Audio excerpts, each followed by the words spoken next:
We've all been there standing by our convictions, even when it's uncomfortable or unpopular. But what happens when we're so convinced that we ignore the devastating reality right in front of us? I'll never forget the day my friends and I were shouting Black Lives Matter at the top of our lungs. We were determined to make a difference, but little did we know that some people wouldn't be on board with the movement. They thought it was just a trend, that it would fade away like any other fleeting social justice craze. But we knew better. We saw the statistics, the heartbreaking news of police brutality and systemic racism, and yet, some people chose to ignore it all.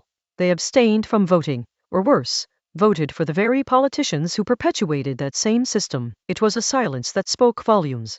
Meanwhile, in another part of the country, the Immigration and Customs Enforcement ICE was wreaking havoc on our own communities. A record number of people detained by ICE had died in their custody last year alone. Yet, some people still managed to turn a blind eye. They didn't care that ICE was picking up U.S. citizens, deporting them without due process, or separating families at the border. One veteran, who had lived in the U.S. for 50 years, was issued a removal order and forced to self-deport. Can you imagine having spent half your life in this country, only to be told you're no longer welcome here? It's heartbreaking. And then there were the stories of innocent people being killed by ICE agents or guards.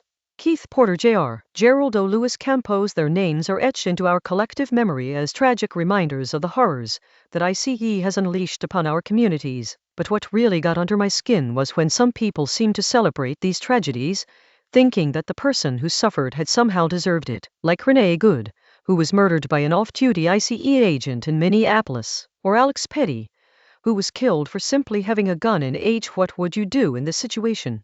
Follow for more stories.